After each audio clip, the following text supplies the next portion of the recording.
Welcome to the Minorities Report podcast. My name is Antonio Alcazar. Yo, and I'm Jason Tech, goes with God, nor. Today we're reviewing Kingdom of Heaven. Kingdom of Heaven. I want to take one moment to say fuck you to Jason for making me watch another 3 fucking hour long movie. I want to say Happy Easter to all y'all because this was our Easter themed film. So we are quickly gonna get out of these fucking themed films. Yes, also, please, all right? can we stop because doing like theme shit? the theme shit has led to some like long ass fucking movies and whatnot. So we're gonna get out of themes after this. This was 3 hours and 15 minutes, man. You watched it. I want to just make sure you watched the director's cut. Yeah, Yeah, for sure. okay. So the original cut is 2 hours and like 25 minutes. That would have been fine. What do they cut out? I can't wait to talk about what they cut out. Yeah. Way too much. Oh, really? Way Yeah. too much. Okay. Yeah, I don't know if I would have cut out an hour. I can't wait. When we get to the end, Yeah. we'll talk a lot because I've got a lot to say about this film. Interesting. Okay. Let's get through it. 2005, Ridley Scott. Ridley Scott. That's so. Whenever we start watching these movies, I don't do any research. Of course. Like I go into these movies, I don't even know who the fucking director is. Got it. I don't know who's gonna be in these movies. I don't know Yep. the plot. I just start watching it. When at the end it said Ridley Scott, I was like, oh, okay. I was surprised. So Ridley Scott, I want to say this. When going into this movie, I was thinking to myself, man, I like a couple Ridley Scott movies, but overall they're just shit because I think of like Prometheus. And You I think like of Prometheus? No. Oh, you think of Prometheus? Yes, I think of Prometheus. I think of Exodus, God and Kings. Never saw that one. And I think of Alien Covenant. And Okay, I never saw that one. Either. those are like some of his newer movies. He made Alien though, right? So then I thought to myself, let me look at his filmography to see like what is.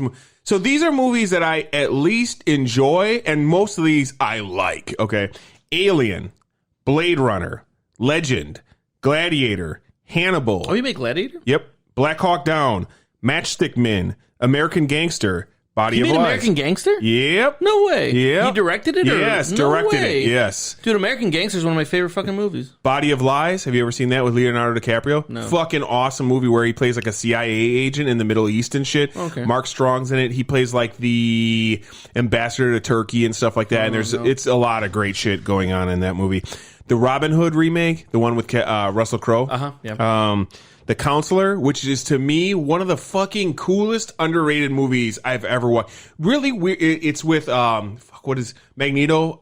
Michael Fassbender. Yeah. No Country for Old Men guy. I forgot his name. I love that I guy. know who you're talking about. The Spanish guy? Yeah.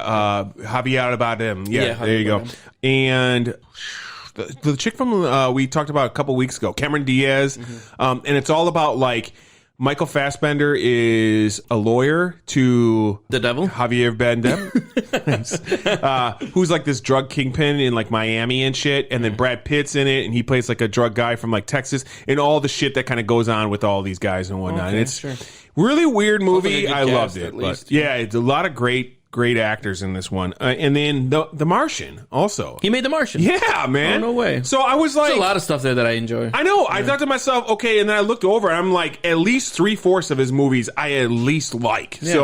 I'm like, I'm just wrong about Ridley Scott. He just can't make anything recently. So Sure, maybe. it is what it is, man. Yeah, and his most famous movie is got to be probably Gladiator. While Alien is like the one that I love, obviously Gladiator won all the awards. So like that was one of his movies that won a lot. Gladiator is a good movie. I recently went back and watched that because I've seen that movie. I saw the movie when it came out, and I was a kid. Yeah. I was too young Same. to really get it. I saw it in the theater when it came out. Oh, okay. And then I saw it again in my 20s. Sure. And I was still kind of like, this is good. Yeah. But then I watched it again recently, and I was like, no, this is fucking awesome. good. Yeah, for I sure. will say though, if I have any complaint, if I have one critique of this film, is it like apes some of the things that are going on in the Gladiator. in my Okay, opinion. sure. But we'll get to all that Yeah, stuff. man, So. yeah. All right, here we go. We're going to jump right into it. Ridley Scott, he starts off with an intro, kind of just giving the overview of the film, the basic setup of what's going on. If Did you know nothing you watched about the one with the music at first, right? Where it was just like overture. And then it was just like I think so. the music. Yeah, it starts playing. It starts dealing with music and whatnot, and then Because it like starts, the version that I watched had like an intermission. Yeah. Yours had an intermission? no, mine didn't have an intermission. Oh, okay. So like I watched the director's cut. Yeah, And at the so did beginning I. it just said overture. Okay. And then like it's just the music playing on black screen. Yeah, And I yeah. was just kind of chilling on that music for a little while. And then the thing starts and it gives you like the thing. The explanation. But in if the middle, you know nothing about the Crusades whatsoever. And I here. didn't, you know. So. Okay, so I was going to ask you, how much do you actually know about the Crusades? I know that The years that it there took place? were Crusades. Okay. Do you know, like, kind of even the years that it took place? Well, no. I could have said, if you said, when do you think the Crusades took place? I would have confidently said 1000. Yeah. You know? And you'd be pretty close to right. It's like they started in like 1092-esque era, and they went for just about 200 years back and forth and whatnot. And there were multiple, obviously. Yes. What I do know about the Crusades were that the Christendom wanted to take the Holy Land and then succeeded, and then it went back and forth for a little while. Yeah, it just, the Muslims took it back and forth, and then there were times of peace, there were times of war, and I know that I knew vaguely the characters involved. Sure. I knew vaguely about the Knights Templar. Yeah. I knew vaguely about the Muslim caliphates at the time. Yeah. But it's mostly because I like religion and religious history, The not necessarily warring history. Because I like, you know, we're war gamers and whatnot. Recently, because I'm getting older, and like World War II is almost a little cringe to me now. Like, it's still cool and everything like that. But like, for now, I'm like, all right, I'm going to get into more historical wargaming. And so, like, I've started to, like, discover about the Crusades. So I've looked up a lot. Because I always thought, like, Crusaders and Templars were, like, the same thing. But then I learned more about it and whatnot. And Crusaders were first, obviously. They were the ones who would go fight the land. Templars were kind of like the cops later on and whatnot, the police force and whatnot. They would protect the roads and things like that. And then, like, we deal with even the Knight Hospitallers in this thing. And that's kind of like another branch of knights and whatnot. That would, I don't know any about any of this. Okay. Like, I just knew the vague characters. Sure, I knew that the Knights Templar were a part of the Crusades. Yeah. But after watching this movie, and I told you this before we started recording today, but after watching this movie, I'm just like, yo, let's get down on some Mini Wargaming. Dude, I was... For, like, Crusade We'll get era. so into it because, like...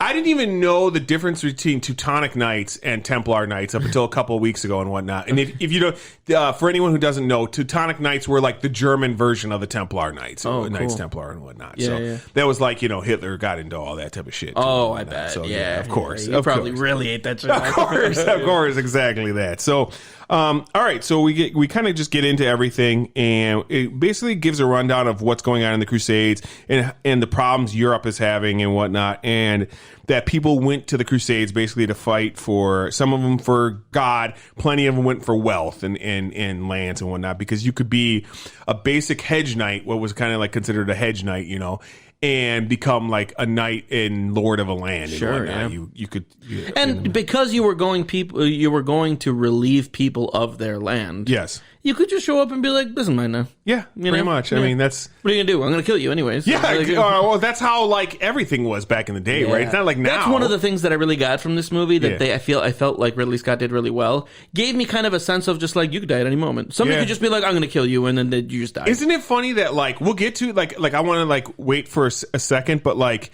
We'll talk about something that like I thought about while I was watching this movie, and it happens within the first half an hour or so. So we'll get to it. Yeah. And they kind of in the prologue, it kind of brings up that one guy is coming home instead of going to the Crusades and whatnot for his son.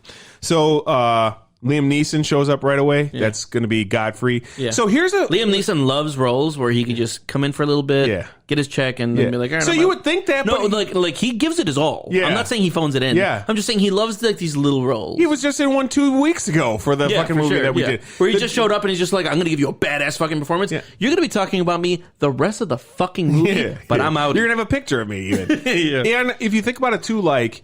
In that movie, I want to point out, though, he's almost in this movie for an hour. Because it's almost the first entire hour he's in it. Yes. So. It was like 45 minutes while he was still in it. And I'll tell you what, that first hour, wow, did it go fast. Yeah. Like, I was engaged. Yeah, man. Yeah. So I'll tell you one thing I was missing. So I haven't seen this movie since, like, the 2000s and whatnot. And I didn't realize that they were French. I always thought they were English and whatnot. Well, because right away it says France. Right, exactly. But for some reason, I remember them being English, only because I forget about the France's part in the Crusade and stuff like that. One of the things I feel like would have made this movie better, insofar as just like the things that I'm kind of more used to now, or at the very least, the things that I'm used to seeing where I'm just like, okay, these guys fucking tried hard, is when you're doing, especially period pieces, when you're doing different lens, give me their native languages, man. I don't mind reading. You know? Yeah, it's just early 2000s. Yeah, I agree. They do that now. You're right. Absolutely. It's more. Well, they don't always do it now. No, but more. But often. you know what they do is what they'll often do is like all the French people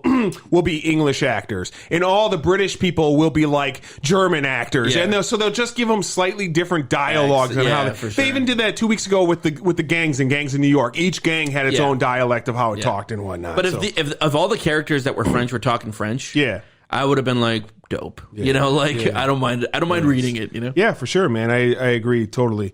Or you would probably. It really took me out when the Caliphate was speaking English. Yeah, because I was just like, "Yo, speak in whatever Arabic language." You know, that would have been cool. Yeah. Yeah, no, I agree. You would obviously I think you would just do the French people as English, you know, and then you would do the Muslims. Give me a French accent. Yeah. Because they weren't even doing French accents. Right. They only did a French accent when they were saying their own names. Yeah. And that's the only reason that I kept remembering that they were French. I think, though, you can jump into some, because I remember, I hate to bring this up again, but it comes up in all of our podcasts. Listening to a podcast about Chernobyl. And the reason they did British actors because they felt like when they used a Russian style of talk, it was almost too cartoonish. Okay. So, you know, who knows? I think we've talked about this at some point somewhere where I was just like, dude, just speak fucking Russian, man. I know. I'll read the thing. I know. But not everybody will do that. So, there's a woman being buried by some dudes, and there's a priest out there and two grave diggers. Did you notice the priest? I'm sure you didn't notice anybody throughout this movie. No, I know who that was. The priest? Yeah, for sure. Yeah, okay, so you've seen the Underworld movies and stuff? Yeah, I've seen Underworld. Okay, yeah, he's the werewolf in the Underworld movies. Not the main character, but the leader of the werewolves and whatnot. So, but he's been in a bunch of stuff. He's like a guy. Yeah, he's been in a lot of stuff. Those are just the ones I know him best from. We've focused in on Orlando Bloom. I should put out Liam Neeson's character's name is Godfrey. Orlando Bloom is Balin. And he's in the house, and wife is Prego, and this is kind of like we're doing like a scene in reverse and kind of like showing. Yeah, because first they show her being buried, buried, and beheaded. Yeah, because she was clearly the fucking priest is a skeevy, slimy fucking piece of shit. Yeah, of course. So, steals the fucking cross right away. I'm just like, okay, I hate him. Sure. Yeah. Okay, Ridley Scott, I hate him. Yep. You know? Yeah, that's what they're doing for you. The wife, his wife is pregnant, of course, and then we jump over, and then it kind of like fades from him having a smile and everything to him kind of having a frown, and you even see like the background it like goes from like a bright sunny day to kind of like a dour shitty-ish day. We jump over to dinner with Knights, Liam's brother, Godfrey's brother, and they're there to discuss what's going on in the Middle East and how that there's more Muslims joining up with Saladin, and they're gaining more people with them, gaining more power. And it's just quickly shown that Godfrey, his brother, is the lord of this land, and whatnot. So small time lord, though, super tiny kind of little town, you know. Yep, absolutely. And he talks about, I think at this point he talks about the blacksmith and whatnot, and asks about him. And they kind of talk about how his kid died, and the wife killed herself after that. Because that's literally why he was here. Right, he was here to get his son. Yep. Yeah, to apologize for what happened in the past and whatnot. And well, because he probably, you know, like raped that lady. No, Godfrey? Yeah. No, he literally says, you know, like, we were in love. I didn't take her out by force or whatever. Yeah. You know, but, you know, he was a lord. And so. What does that mean? That's probably rape. No. What are you talking about? I mean, historically, that was probably rape. I don't know. I'm gonna. We'll get to that scene in a little bit. But then basically, we find out that the sheriff of the land, played by Jamie Lannister, is Nikolaj something. Right, Jamie Lannister, and he was in Black Hawk Down too, which is kind of funny too. He was one of the snipers in that. I wonder if Ridley Scott was just like, man, I really like how this guy acts. Yeah. I think that's exactly what it was like. So how many times did he work with Russell Crowe? So he talks about the Lord of the Land, kind of talks about how his brother has no hair or anything like that, and he's getting kind of older and whatnot. So the priest shows up at Balin's house, and he talks about the burial of his wife, and he talks about like how he is as a person and whatnot, and he kind of has to get his shit together, and he's just too passive. And at this point, kind of like he's really showing, like, I don't know. I feel like the whole point of this movie, right? Your subtext. Or at the very least, a lot of what this movie was about the difference between being religious and living religious. Yeah, absolutely. Or living spiritual. Of course. Yeah, that's the point. We'll get to all of that because it's going to get really deep. But the reason, But the reason that I bring this up here is because this line right away, I thought, I think I might be in for something cool. Yeah. Which is where the priest is really pissed off at his brother. Yeah. And he's just like, he says something about... Half-brother. Well, his half-brother. Yep. He says something about, like, you act like you're without sin. Yes. Which is a sin. And he's, like, really pissed off about him. And, like, right away you can tell that there's, like, a lot of contentions, a lot of contempt. Yeah, absolutely. And I liked that juxtaposition because the priest is a shithead. Yeah. Yeah. But he's a priest. Yeah, so, but he's a priest, And he's, like, really pissed off at this one guy for just trying to just be chill. Yeah. And he's just like, no, you're fucked up for this. Your wife's shame is your shame. Yeah, he even kind of points that out later on and whatnot. So Godfrey shows up to have a chat with Balin. They need him. Actually, the hospitaler first shows up, and he's like, hey, we need, you're the blacksmith of this area. We need our horses shoed, and we need some other odds and ends and whatnot. We'll pay you for everything. And he agrees. Godfrey then comes and talks to him, and he just basically talks to him about loss and that he heard that his wife died and his child died and it was a stillborn. So, and he talks about how you find forgiveness for loss and how that's what can be found in Jerusalem. He then reveals that he's actually his dad, and he apologizes for what happened to his mother. And he basically, this is what we were talking about earlier. You read it a little bit differently than I do. I read it as he was in an arranged marriage, which was clear. Sure. He fucked the woman. He didn't take her against her will or anything like that, but he fucked her. And he apologizes to the... in an arranged marriage with his mom? Yes. Oh, I don't think so. Yeah, no, it specifically says that. Are you sure? Yes, it specifically says that. Oh, I thought that this was just kind of like I had a little fun No, she was promised to me because of who I was. He even says that because who I was, because he was the Lord's younger brother, that was the arrangement. Oh, that's interesting. Yeah. That one line I must have not either understood or not heard. It's no big deal. Because I thought that he was just like, she was a lady in the village and I had a little time and then I left. Okay. So from what I understood, and again, I could have misread this scene. Yeah. She was promised to him. Okay. They had sex. Sure. And I'm pretty sure it was before they were like married though or anything like that. And he got pregnant. Right. And then he had to go to the crusade. He dipped to the Crusades or whatever. Yeah. Because, we'll get into it later because technically he's a bastard. Okay. Because they weren't married at the time when she was pregnant. So it gets a little bit of technicalities about it, like how, lineage would work and shit like that, but it's not that big of a deal because it's a fucking movie, right? Yeah. So he basically wants forgiveness for that, and he in what he wants to do is he wants to take Balin with him back to Jerusalem because he's a lord of a land there, and he wants him, and he's getting older, and he wants to basically pass it down to him because he's the only heir he has. But Balin does not want to leave, and and Godfrey says, if you want anything from me, ask it from me now because you'll never see me again. And he doesn't want shit from his deadbeat dad. And this creates a problem for the priest, and the priest comes to him and he's like, dude, you need to get the fuck out of here. Nothing. Why was the priest so fucking shitty towards him? No, just like on him about leaving. He didn't want him around or what? No, yes, because there's a subtext part of the plot where it's revealed that he's Balin's. So he basically says, that you're never going to have peace because the Lord of the land, his uncle, that we now know is his uncle, which is not going to be cool with you inheriting anything here, basically, is what it boils down to. And you need to go there because you can actually have a life there. You can inherit something there. But that wasn't the thing. What's he that? just didn't want him around. I think it's everything, right? Because he didn't like him. Yeah, of course. I thought it was just like him just being like, get the fuck out. No, I think it's more forceful than that. We're going to run you out of the fucking city. Pretty much.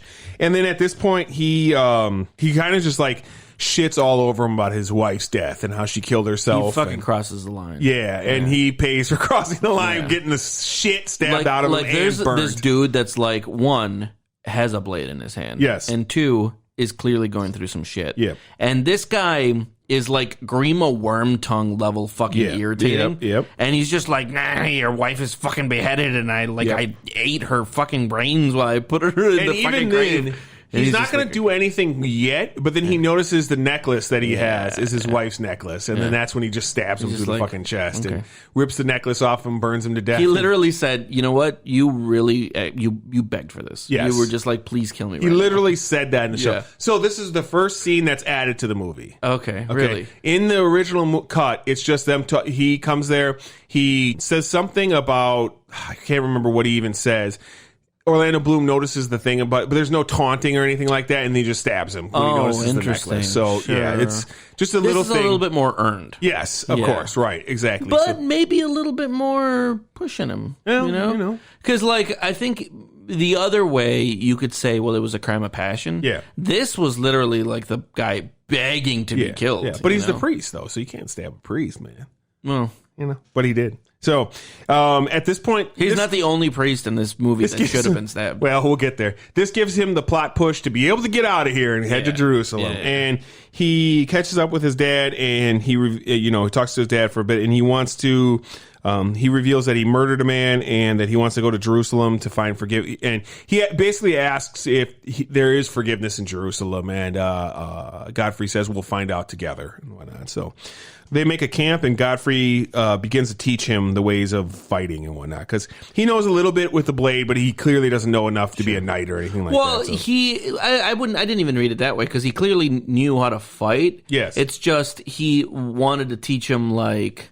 how to really fight. Yeah, exactly. Like how to correct swordsmanship. I've been out there and learned real shit. Right. I'm going to show you swordsmanship. He knows, because historically speaking, people could know how to fight, but knights were the next. It's kind of like black belt karate. You can know karate and whatnot, but knights practice that higher level of combat and whatnot. So he's gonna. So you could take that bullshit against a random person, and you'd probably be okay. To me, it more, and we're gonna get stupid lost in the weeds. About this, but I mean, that's what this movie is. Yeah, but it's like if you were just I know karate. And then the dad was just like, well, let me teach you jujitsu because that's real stuff. Yeah, in karate's mostly nothing real. Yeah, exactly. I'm going to teach you a real martial arts. That's the next level and whatnot. So, of course, the sheriff's men show up in a not so subtle way by shooting a guy right off the bat, which is kind of weird, but whatever. That seems like a weird way to approach a situation. And wouldn't you if somebody saw that, they'd be like, "Oh, we're fighting." Yes, right, exactly. Instantly, you just kill one of my men at arms. He was lucky that nobody saw. Right, but that was he was a rookie fucking move. It's really weird. So, Kingslayer demands that Balin has to come back with him, and then this is revealed that this is the first scene where you actually realize that Jaime Lannister is his nephew, because it doesn't actually they don't earlier they don't bring up that I don't even know he's the sheriff is the son of the Lord of the Land. He could just be a dude that was exactly he's just a sheriff, right? Yeah, of course that's not going to happen, and they're ready to fight, and instead of fighting, they're going to retreat, and they're going to let him go because it's his uncle, and he has to give the uncle his pass. And of course, that does not go exactly as it's planned, and they start to attack. And he's just like, yeah, you can go, you know, because you're my uncle. Right. And then he I have to give you winks at him. Yeah. And then he goes into the bushes. Yeah. And then all the arrows start flying, and then the German guy gets hit in the neck. I kind of felt bad about the German guy dying. Because he just kind of looked like a badass. Yeah. So I wanted, I was just he's in the 13th Warrior, too. Oh, the actor? Yeah, for sure. Yep. So I was just like, okay, so we got a cool little badass squad of dudes here. And then, all of them die. And I'm like, Yeah, I mean, it is what it is. Yeah. I thought it was cool, though, that the characters, every character, really, I'd actually say confidently, every character, I wanted to see more of. Sure. And when they were dying, I was just like, I kind of felt about it. I agree completely. I remember seeing it the first time, and I was like, oh, fuck, the black guy and that guy got it right away. Black guy too. Exactly. Because they were both kind of cool dudes, and then they both died. And a few of them get caught, but they just kill the fuck out of the other dudes or whatnot, because they're well-trained fucking dudes. Home from the Crusades, the Night Hospitaller just slays motherfuckers while he's on his horse and whatnot. And I do like that. That's where I started kind of picking up the idea that anybody could die at any moment in this thing, it's just like you might just die, right? Absolutely. And Godfrey takes a bolt to the side and he chases down the sheriff and he kills him, but with in killing the bolt him in the side, right? And in killing him, he breaks off the bolt, so that's problematic though. So. Here's the first thing I wanted to bring this up earlier, but this is where I'm bringing it up because 2 weeks ago we watched a Scorsese film, And I was like, this film only came out a few years after Gangs of New York, but god damn is the combat much better than Gangs of New York's combat. Like, well, but pre 9/11, post 9/11. Yes, for sure. Yeah, for sure. like the grit changed dramatically. Right. Yes. Absolutely. You're absolutely right. And this was there just was a fucking no fun cool music while this shit was happening. Absolutely. It was like rough. Yep. No doubt. So yeah, like I just specifically wrote out. As bad as Scorsese is at combat, Scott has none of these problems because he's just a great. I mean, and that's the thing is like he did Black Hawk Down before this, and that had great combat, and that was 2001-ish too that came out. But it is what it is, right? They bless the dead. They deal with the prisoner. The prisoner is demanded. He's a special guy, so he can be ransomed, and he gets his ransom by getting a fucking hammer blow to the back of the head. I forgot what that actual hammer is called. There's a name to that. I thought that was a warhammer. No, there's actual name to that pin. Like it's I forgot the name of it, but it's in one of my video games as well. So I just noticed it there, and it was kind of funny. So they head out and they hook up with a bunch of other crusaders that are on their way to Jerusalem, and we meet with Guy. This guy's been in a ton of shit too, but he was coolest roles for me is Celeborn from Lord of the Rings. Who's Guy? Guy is the main crusader, or not crusader, but the guy who eventually becomes the king of Jerusalem. Oh, yeah, that's right. Okay, yeah, for sure. Complete douchebag. He's another shithead. Yes, of course, right, yeah. Because he's a highborn, so he's, you know, he's definitely a piece of shit. So, and he basically talks a bunch of shit, and they talk about how... Is he headed to Jerusalem? Yes, yep. Why wasn't he at Jerusalem? Because he was, like, off...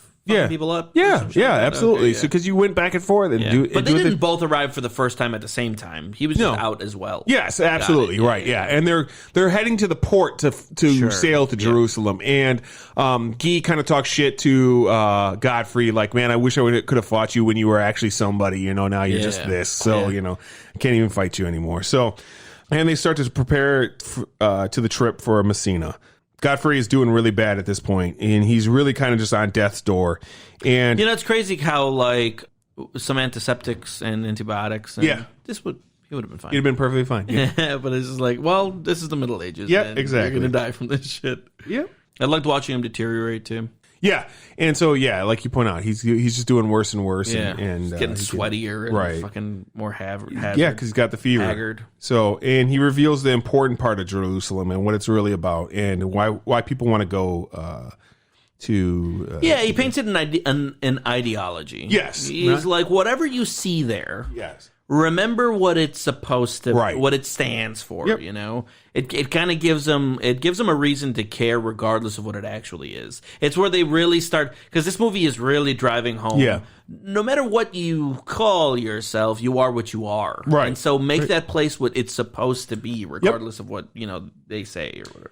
And he meets with another one of like the Men-at-Arms, and they start talking about, and this is the first time he kind of runs across Muslims, because there's Muslims out there praying, and this is controlled by the Christians, but the Muslims come there and they can basically pay the tax to be there as well and whatnot. And they kind of question about that, and then they're eating dinner, and then Guy comes up and he starts to talk shit to him again. He's like, hey, dude, in the near future, I'm going to be the king of Jerusalem, and if you're like your dad, you're pretty much fucked, because friends of Muslims are not welcome there. Muslims are not welcome there. You are all about the Christian life, or you're getting the fuck out of there. So just keep that shit in mind. So, and now Godfrey's really on death's bed, and at this point, this is when he knights Balin. So he's officially able to take over his lands from him. And then he is done. And so that's the end of Liam Neeson, another early exit out of the film that he's like one of the top bills for, of course. Yeah, dude, he went home and just chilled. There wasn't even a picture of him in this one. Yeah, he was not even a picture. So, and they talk about, and then the hospitaller comes and talks with Balin for a minute, and he's like, hey, you're about to take the Seaver, journey, and if God has purpose for you in Jerusalem, you'll make it there, and if not, well, that's it. You can, you'll be seeing your dad is that soon. Too? Like, that's just like, maybe you make it, maybe you die. And he's just like, okay, I'll get on this boat. Dude, because it's all, I mean, this is a time where like faith was the thing. You know, like, and it was like sure. Faith was the thing because it's like literally that like toss of a dice. Right. Everything you do is a toss of a dice. Exactly. I mean, I try to think about it like, imagine if that's like how we felt about like planes now. Like, hey, you'll make it to Arizona if God wants you to be in Arizona, right? And you were just like, yeah, you're right. And then you get on the plane. Right. Exactly. If somebody said that to me before getting on the plane, I'd be I'm good here. Yeah, I think I'm. God's purpose has me here. Right. Exactly. So on his journey to the Holy Land, things do not go well, and he gets into shipwreck. But getting on those boats is like rolling 6-ups. Yes. Whereas like a flight nowadays, 13%. Yeah, well, a flight nowadays is like anything but. Yes, no, it's even better than that. It's like rolling 100-side die. It's anything but re-rolling ones. Yes, yeah.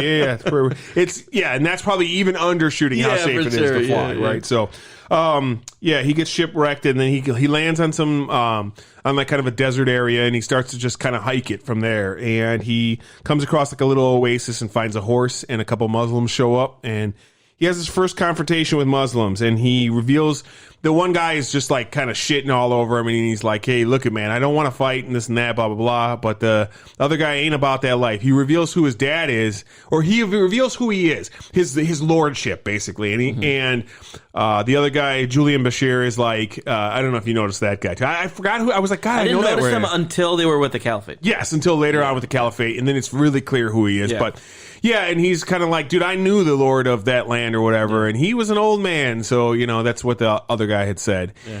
And so they actually have to fight, and he does beat and kill that guy, and he has a chance to kill the other guy. He doesn't, though. He takes him with him, and they head to Jerusalem, and that guy guides him all the way to Jerusalem. Once they get there, he lets the dude go. He's like, you're free to go. Take this horse with you as well. And the guy's like, what the fuck, dude? I mean, I can be your slave for the rest of your life. You literally spared my life, dude. I'm here for you. Right, exactly. And he's like, no, dude, I was once a slave, and I'm not going to have any slaves underneath me, so you're free to go. And he kind of makes a comment that your enemies will know your valor or whatnot. Yeah, and it's not even like, because he wasn't a slave. Right. He said, I was once a slave or very near one. Yes. And so that's just, that really what it's commenting on is like, I know what it's like to be at the very bottom rung of a society where somebody else gets to dictate every fucking move, and I'm not in the business of doing that to anyone. Go ahead and fucking live your life. Absolutely, exactly. And that was such a weird, random, fucking like what the fuck? Yeah. That guy's just like, I'm gonna talk about you. Yeah, exactly. Like we gonna know, they gonna know about you. Yeah, dude. People are gonna know about that because that's weird. Yeah, exactly. So, but it all tracks with whose son he is too. We learn that as time moves on and whatnot. And he was like a good man. Yes, people really liked him. That lived the word rather than the book, right? So, and he kind of just tours the Jerusalem and whatnot, and he goes to pay respects to his wife and lay her spirit to rest. And he's trying to. So the reason he goes to Jerusalem is so that he can have a communion with God. That's the point. Yep. And he gets there, and right away he goes to the place where Jesus was crucified. Yep. And it really kind of expecting that God is going to literally talk to him. Right. And then he goes up there, and it's just like, did nothing happen? Yep. This isn't anything. And I want to point out at this point, I noted that dude, Ridley Scott is just like a fucking magician when it comes to cinematography and stuff like that. Like the shots and the way things are laid out is so beautiful. Sure. Like when they're in Messina and the fucking waves are crashing in, and the other thing I want to point out is this dude uses music perfectly, man. Every fucking movie that I've seen by this guy, whether it's Alien and just the low key, or Gladiator, the way they work in Gladiator, and this movie, man, it's just, I love the score so much for this film. It just makes you feel the right things in the right scenes and whatnot. And I'm always kind of partial to operatic, holy music and whatnot. I am. So, and it uses a lot and of the that, score clearly was there was an emphasis at the beginning of the movie to say this is what the score is going to be like. Expect this music. Yes. And then every time they gave us that music, you're just like, You're like, exactly. Okay, cool. That's the vibe of this movie. Exactly. Now, I want to point out also here that I agree with you wholeheartedly. Every scene was believable. Yeah. And even for somebody who nitpicks things like language, I was in. Yeah. You had me believing that this was, 1200 or whatever. Yep. Absolutely. And at this point, he's confronted by some of his father's men, and they kind of question who he is and whatnot. And he basically reveals that he's exactly who he says he is, and they kind of like, they bow to him. And at this point, the hospitaller shows back up again. Yeah. So, and he just kind of talks about religion at this point, because I think at this point, you know, a lot of Balin's relationships with people of religion and whatnot have been kind of shitty people that take advantage of things. Yeah. And he's like, how do you, you know, this religious bullshit or whatever? And the hospital is like, dude, it's all religion is bullshit. Like, that's not what we're here for. We're here. He goes, everybody is doing a thing and saying it's for God. Yes. And there's this huge spectrum, and a lot of it is kind of dicey. Yes. And so don't care about who's saying what they're doing a fucking thing for.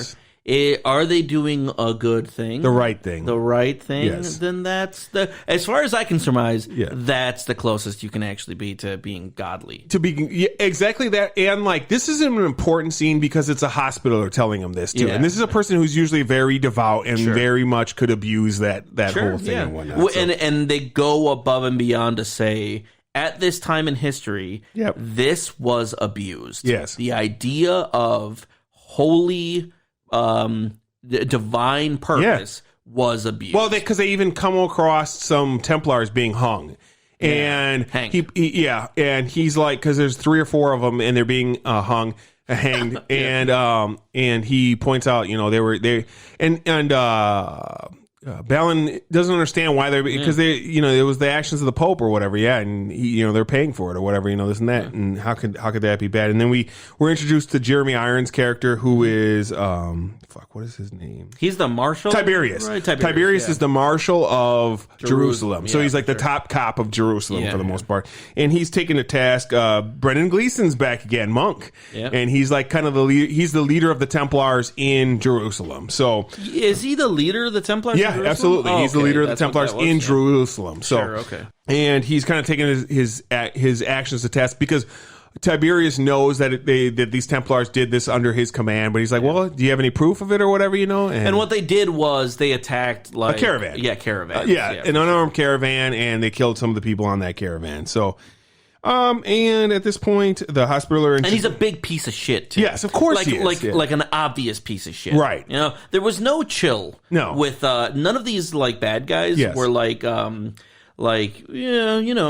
empathetic bad guys or cares or what is it when a bad guy's supposed to be like you're supposed to relate to them, relatable bad guys or whatever the fuck. Yeah. But like none of these guys were that. They were all clearly douchebags. Yeah. Every fucking one of them. Abusers of their power. I mean, that's really what it boiled down to. But that's like, to me, that's more realistic. Like, I think there are absolutely going to be people throughout time that have abused their power, especially at a time where there was nothing you could do about it. Because he even kind of brings that up. He's like, one day you're going to pay for, you know, what you're done. He's like, when's that day going to be or whatever? Because I have this power. You don't have the power to, you know, do anything to me. So... and he kind of walks away from there. The hospitaler introduces Tiberius to Godfrey's son, Balin, and they discuss the killing of the Muslim knight and what happened out there and whatnot. And so, and from there they go to dinner. And of course, Guy has to act like an absolute fucking clown at this point. You know, he's such a fucking clown. He fucking doesn't like him. Yes, you know, exactly. And he shows up and there's like this like bastard fucking blacksmith, whatever the fuck, why are you even here kind of dude? And he's just like, nah. I think I'm gonna let you know right now, get fucked. Right. And I think for us, we're kind of like, because our class level is Balin, okay? We were a little bit above Balin, but not really. Because blacksmith was like legit, exactly. It was like legit. A union job now. It was kind of like being a plumber, basically, back then. So, it was middle to upper middle class. So we're like of that level. To me, this is like if one of us started dining with Jeff Bezos.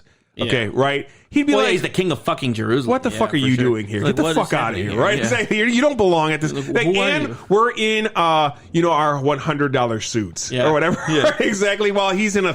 and other people are treating us nicer than them. Yes, exactly. Like, what are you doing? Yes, exactly. Get the fuck out of here, right? So, like, I think it's easy to be like, shit all over Guy because we're kind of supposed to, but like, I think that type of shit would happen nowadays if someone who doesn't belong. Look at the what's it called? That billionaire during the GME squeeze. Yes, who was just like, this isn't a fucking even playing field. They're just attacking billionaires. They're attacking the wealthy. And I was just like, oh, because they're trading too? Right. Get fucked, dude. But that's the contempt that the rich have for the poor. That's always been the case. Yeah, absolutely. Absolutely believable douchebag. Right.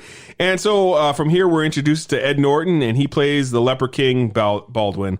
And the only reason I knew that he played the Leper King was because I knew that from like a long time ago. Yeah. For some reason, like I remember at some point reading or watching something about Edward Norton's filmography and seeing that he had played this character. Yeah. If I had not known that, I would have never known that. Yeah, that's cool, man. This was I thought I like Edward Norton a ton in all of his movies. Same here. I've never seen a movie where I was just like, no, this guy sucks. Yeah. And so this was just a cool performance. Yeah, I agree. And it's weird too, because like you usually don't hire like a good looking actor and then have him in a mask the entire film. Well, he did the same thing for Alita Battle Angel. Oh, true. Edward Norton is also the main bad guy, and you never see him until the very last Good point. Yeah, that's one of those weird things. It is what it is, though. That's cool, man.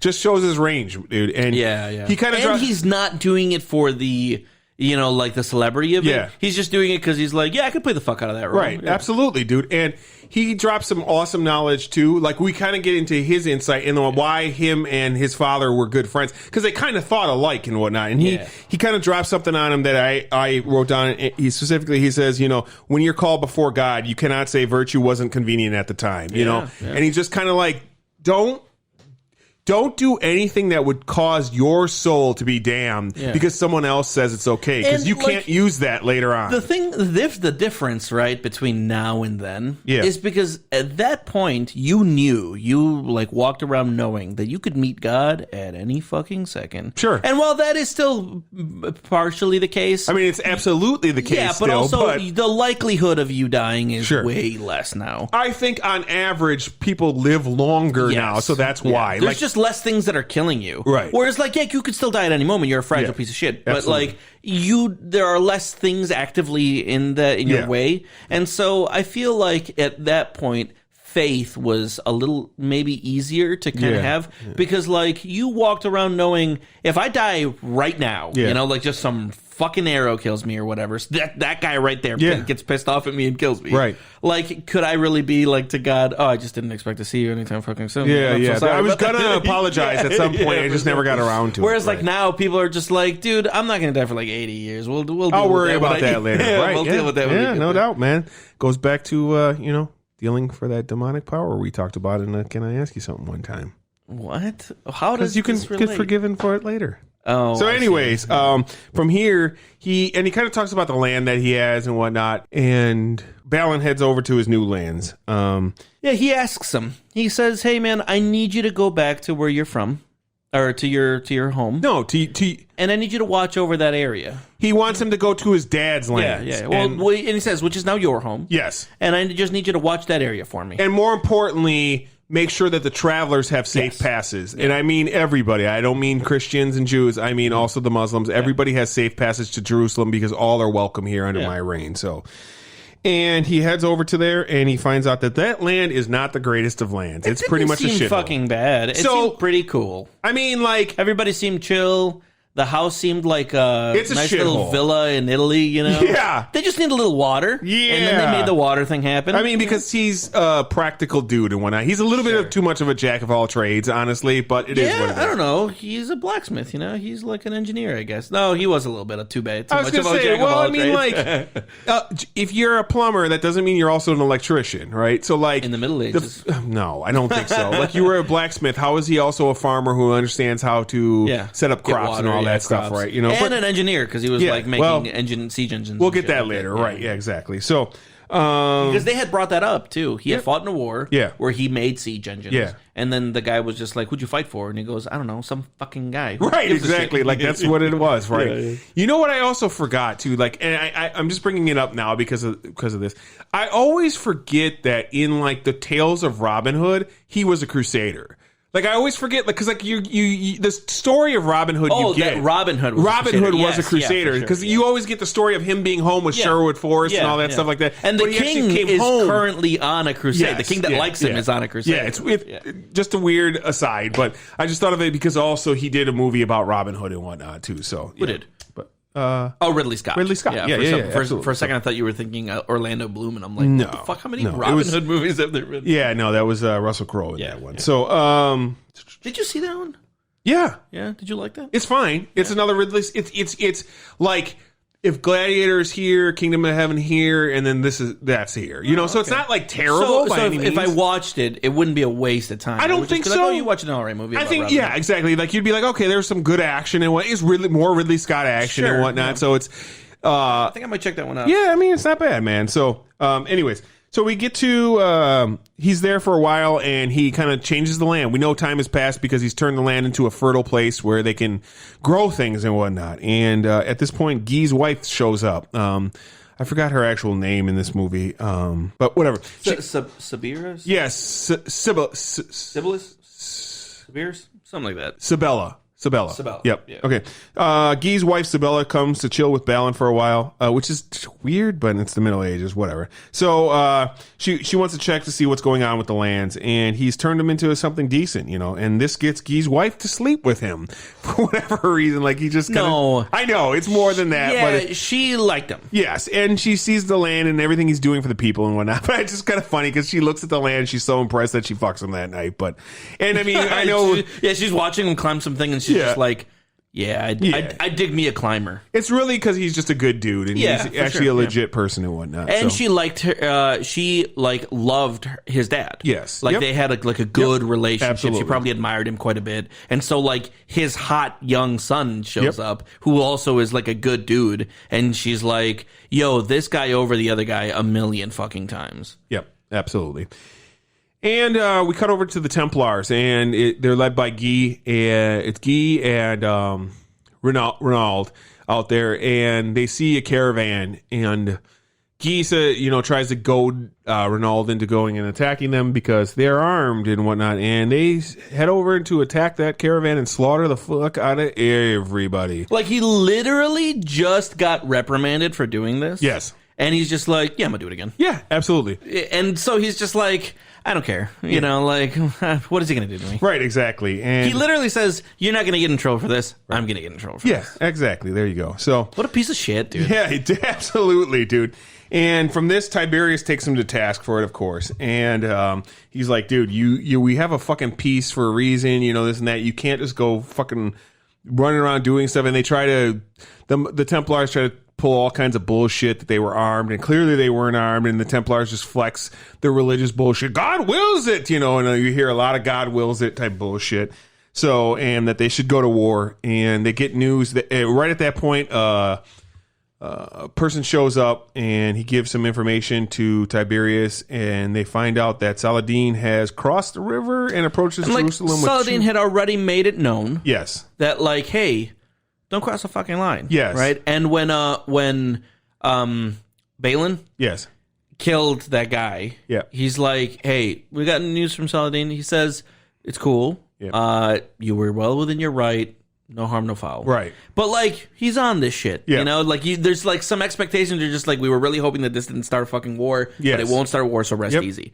But now he comes back, and they're just like, you just attacked another fucking thing. Yeah. And they're like, hey, Saladin is on his fucking way for this, man. Yes. Are we going to apologize to him, or are we going to fight him? Right. That's what they're trying to convey in this. Absolutely. Yeah. And they find out that he's crossed the river and he's headed to Jerusalem with 200,000 men. So for sure he's on his way right This is problematic. And at this point, the king asks to assemble the army, and he's going to lead the force. And Tiberius kind of tries to talk him out of it, but he's like, no, I'm about that life, and I'm going to go lead this force. I feel reluctantly about that life. Of course. I really dug the king. Yes. Yeah, he seemed like he was just there's only so much apologizing we can do.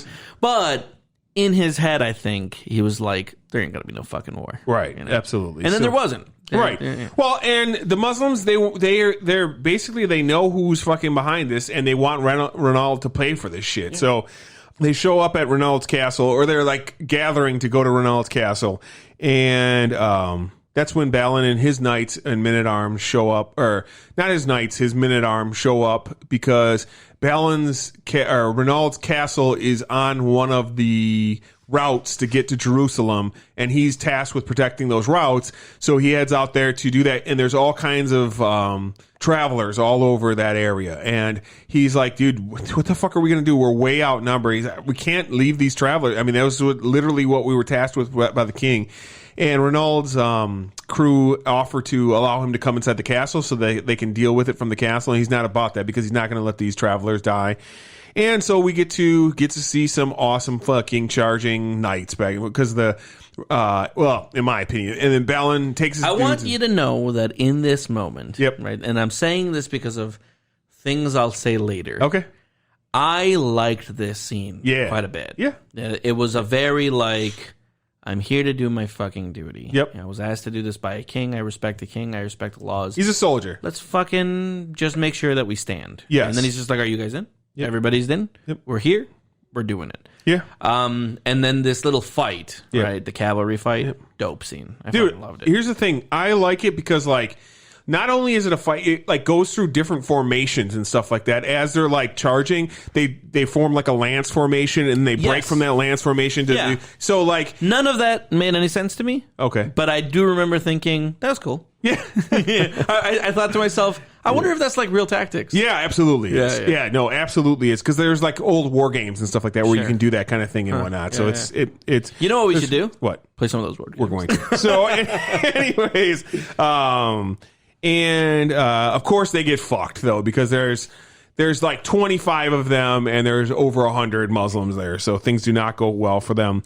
And we get some killing going on, but then most of the guys are captured. Is the idea that they knew who high priority targets were and were more lenient to them? As far as keeping them alive? Yeah, absolutely. Yeah. Because out of respect type shit? Not out of respect. Out of honor, then? Not out of honor either. Then what the fuck? Because ransoms. Oh, ransoms. Absolutely. So you wore, it's just so now for the most part, our soldiers all wear the same uniforms and stuff like that. You know, the Marines have a different uniform from the Army. Sure. This and that. But the lieutenants, the only thing different is your insignia. Sure. Okay. In olden days, knights had heraldry. Olden days, yes, medieval times. Yes, medieval times, right? Absolutely. Knights had heraldry and stuff like that they wore. So and then your men at arms just wore what they had and whatnot. So they would have lesser forms. The more I talk about this, the more I want to play these fucking games. I'm getting really hyped up about it. Right. So you could absolutely, but you can use all that stuff for ransom and whatnot too. So because they knew that you don't want the lord of your fiefdom or whatever to you don't want that entire area to be destabilized. Yeah. So you'll pay to keep this guy, absolutely, for sure. dude. Absolutely that. So, and at this point we find out that Julian Bashir wasn't just some chump. He was actually one of the, he was not the slave in this situation. He's just that guy was my bodyguard. Yes. You killed my bodyguard. And, I'm clearly going to spare you now. And and at this point, they're still kind of in a fucked up situation and whatnot because Julian Bashir is all right, I'm going to let you live and whatnot, but you're going to want to move because my lord is here now. And then you see Saladin come in with all this, and then at that same a sea of people. Yeah. And luckily at that same point, that's when the king shows up as well, and dude, I breathed a sigh of relief, dude. Bro. These two scenes of them, the seas of people, I was dick hard, man. Yeah, for real, dude. I was holy, all the banners and shit like that flying, and it just, my fucking god. All of the Muslim type banners, and then the giant golden cross and shit. I was just dude. fuck, this is gonna go down. Yeah, man, I was all about that life. I just fucking loved that scene, man. It's just so fucking cool. So, and then the king, of course, comes to meet with Saladin, and they talk for a while and whatnot, and I love that conversation too. Yeah, of course, that stands out as one of the cooler parts of this movie. Yeah, for sure, it's man. Just dude, we can all die here today. Yes, or I can go fuck up that guy. Yeah, and I agree. I gotta fuck up that guy. Dope. Right, but let's not all fucking die here today. Right. And the guy was just okay. Yeah, you handle it. Renaald will be taken for justice. Yeah. But it will be under our hand, and I assure you, I'll do it and whatnot. And I will make sure to it myself. Sure. And we can continue the peace because there's no point in having war here, and like you point out, all of us die and whatnot. So, dude, and I love that scene. He goes into the fucking castle, and whoops the fuck out of Ralph. Yeah. And on top, not only does he whoop the shit out of him, he has to kiss his leper hand. Yeah, dude. And he takes off his glove, and I was just like, oh, fuck. And then he, like, kisses it. Yeah. And then, like, he takes his hand away because clearly it hurts. Yeah. And, like, already I'm just like, woof, you know, like, what a rough, you know, kind of punishment. Right. But then he takes that stick and he whoops the shit out of him. Whoops the fuck out of him. And then on top of that, Tiberius also arrests him. And then he gets arrested. I'm like, this guy, like, got fucking punished, you know? Way absolutely. worse than he ever expected to as, like, this, like, lord of a castle or whatever the fuck. Yep. And we see the king, but the king is clearly fatigued from not only his travel here, but, like, you know, taking it out on Ronald and punishing him and whatnot. So it shows that he actually, like, almost falls over, and they have to, like, bring the guards to, like, help him and whatnot. And the king, though, like, is kind of, like, talking to Balin more than any, and you see Guy kind of salty about like his friendship with Balin, because of course this is how real life works too. When you're a piece of shit but you're like a person who's like on the ladder for something, and then that person on top of that ladder notices that someone decent down there, you're going to be pretty salty because it's like you're threatened by that person. Clearly, I mean, this happens all the fucking time in real life. I see it in workplaces all the time. Dude, in workplaces, yes, dude. If you workplaces mostly still have medieval hierarchies. Yeah. No doubt, bro. And you will always have a person threatened, shit on a person that's actually a decent person. Right, because they're scared that decent person is going to fuck over their job. Dude, I worked in the service industry most of my life, right? Yeah, and so there's like the owner, right? Yep. And then there are the managers. Yep. But the manager positions are usually, like, for lack of a better word, for life. Yeah. It's hard for managers of restaurants to get fired. Yeah. Those are essentially lifelong positions. Right. I've met managers that have been managing, like, restaurants for decades. You know? And that's why there's not a lot of upward mobility. In fact, it's so funny, right? When I was younger, I wanted to write a story about knights. Using, like, the experience of working at a restaurant as the backbone for it, because all of the staff is kind of going into battle every day, and they're all, like, relying on each other and kind of working together. And then there are the managers that are kind of like the lords watching from behind, only stepping in when like things have to, like, be resolved at a higher level. Most of it is diplomatic, you know. They're not actually in the shit. They're mostly just, like, diplomacy. And so, like, watching this movie and you saying that, I'm just like, yeah, dude, we're still, like, you can still see medieval hierarchies in certain in certain industries, and that specifically, like a lord, you know, or a person in the workplace, you know, that's made it his way up, but a huge piece of shit, looking down on an up and comer and going, I'm going to torpedo the fuck out of you, dude, because I don't want you to hear this fucking power. Dude, that's so, like, an actual thing that you can still see. No doubt, man. It happens on a regular, like, on a regular, we kind of cut between camps and whatnot. Saladin actually sends over a bunch of his best physicians to help with the king and whatnot. So, and we kind of see both camps, and Saladin is one of his, like, we find out Bashir is like his sidekick, basically, his right-hand man. And one of the younger guys is there, and he's like, dude, we have to fucking, you need to take us to war. Like, this. And Saladin kind of breaks. Like you said, we were taking Jerusalem. Right. God wills this, you know, and whatnot. And he's kind of like, and Saladin's like, look, how many victories did you have before I showed up? Yeah. Exactly. How many have we had since I've shown up? Exactly. So we're going to take this, but here's the thing.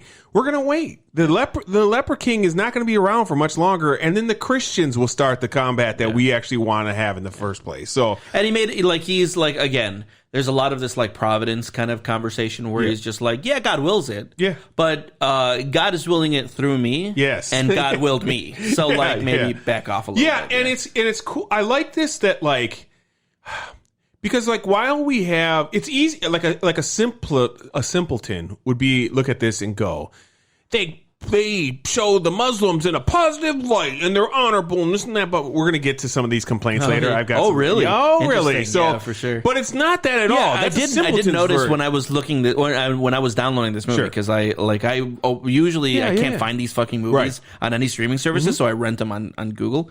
And, like, the Rotten Tomatoes with this was like 32%. We'll get to it. We'll get to it. Why?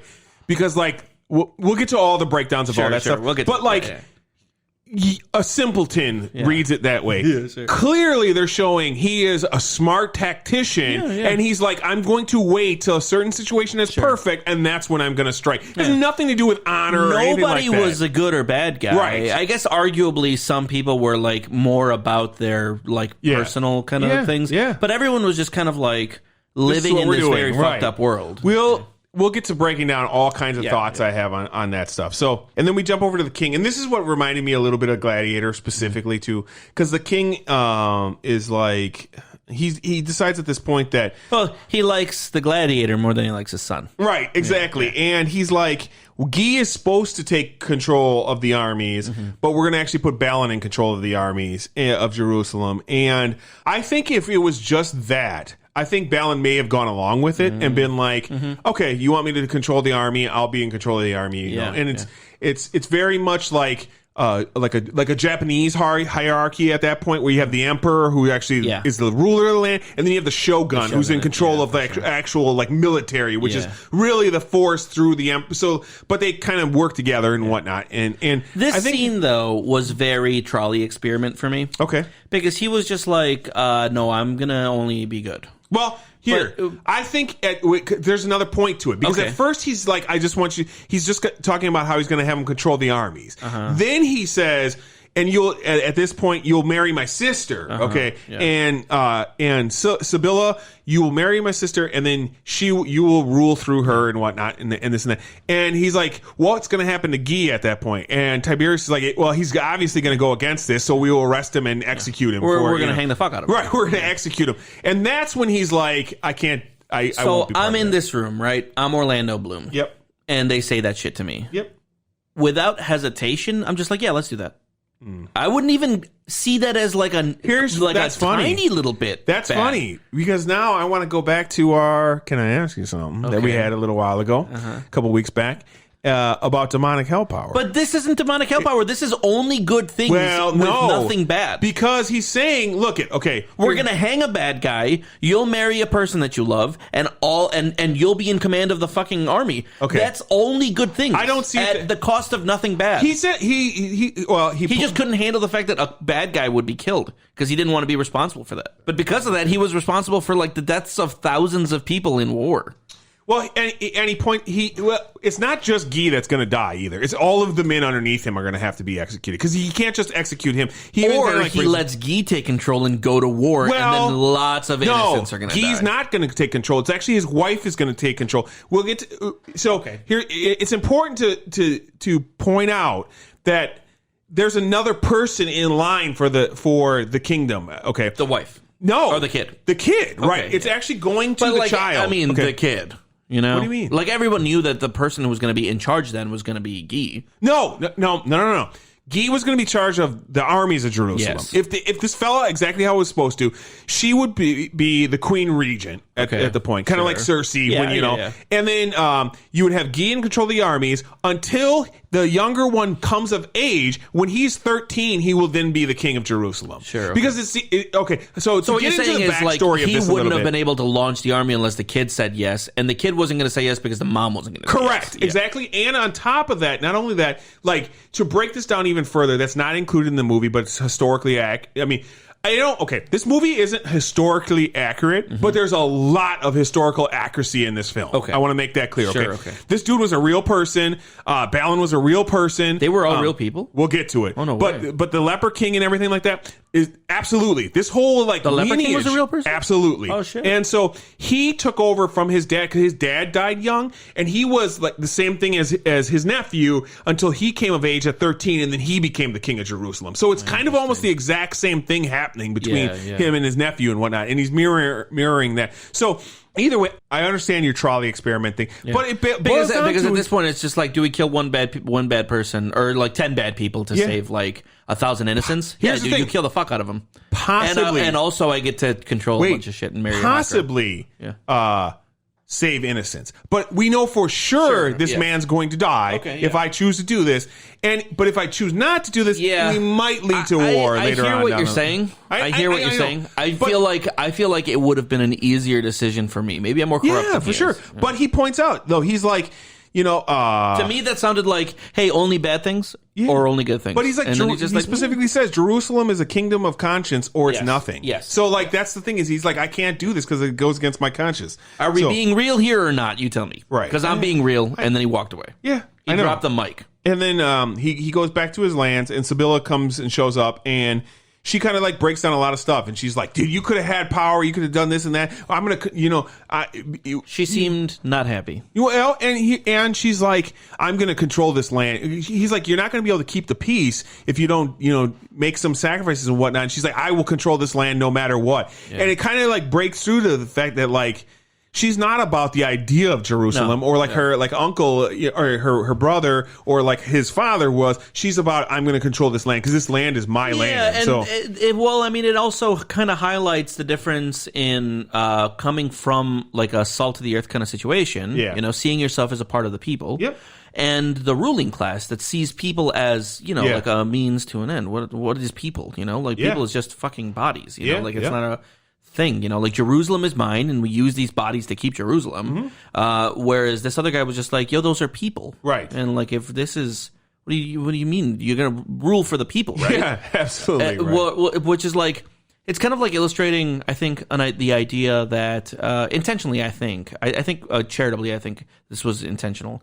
The idea that like, no matter how good a lord is, they're lords. Yeah. They don't see themselves as part of the people. Yes. And she even says that when she's like, like adultery is not real for us. That's their rules. That's not for our rules. Things like that. So I do feel like it was intentional. I think absolutely. He's highlighting, yes, she's maybe good, but she's still a lord. Right. She's like still exactly. Aristocracy. They a don't lady. give a fuck. Yep, absolutely. So, and then we see a scene where the prince and Sibylla are doing work together, and she's teaching him stuff and whatnot, and she's called away to do something, and he kind of plays with fire, and his hand gets burnt, but there's no reaction or anything like that. And then you heard the music go bum bum bum. Yeah, pretty much. I mean, it's very. I didn't care for this scene. It was very handholdy. It was, especially because we get the later scene too. Yes. That later scene could have been enough. Yeah, with the wax. So, it's almost just like, hey, we're gonna tell you something before they know it. Yeah, and they're just like, hey, watch out for this later. It was a rough scene. I'll be honest. I didn't care for it. And then at this point, the really only in retrospect, because it didn't really pull me out of the movie. It didn't either. While I was watching, I was like, okay, whatever. Like when it happened, I was just like, let me get to something in a few minutes here. That's pretty important. So if they would have only done the wax, though, I would have been like, yeah. But because when she walked away, they were just like, hey, look at what this kid's about to do. Yeah. And then he put his hand over the flame. I'm like, that was a little too on the nose. Yeah. Man. Yeah. You know what I thought you could even do is just like show him like there for a second and then cut away from it. You don't show the burn or anything like that. Yeah. So you don't know what happened. If he could have maybe pulled his hand away or whatnot. But again, that would have been a more artistic way to handle it. The wax could have been perfect. Yep, absolutely. At this point, King Baldwin, he dies, and we get to see that pretty-ass mug finally. Wow, he is a fucking leper. When they were pulling the fucking mask off, I was like, oh, we are going to see Edward Norton. Yeah. Nope. Yeah, well, I mean, a version. Nope. So, that guy had fucking leprosy on his face. Absolutely. And at this point, the nephew becomes the young king, and he's obviously signing pretty much everything, that his mom is good with. And Baldwin starts to question his religion and his whole thing going on here. And while everybody else kind of prepares for what's going on, they know eventually what's going to happen here.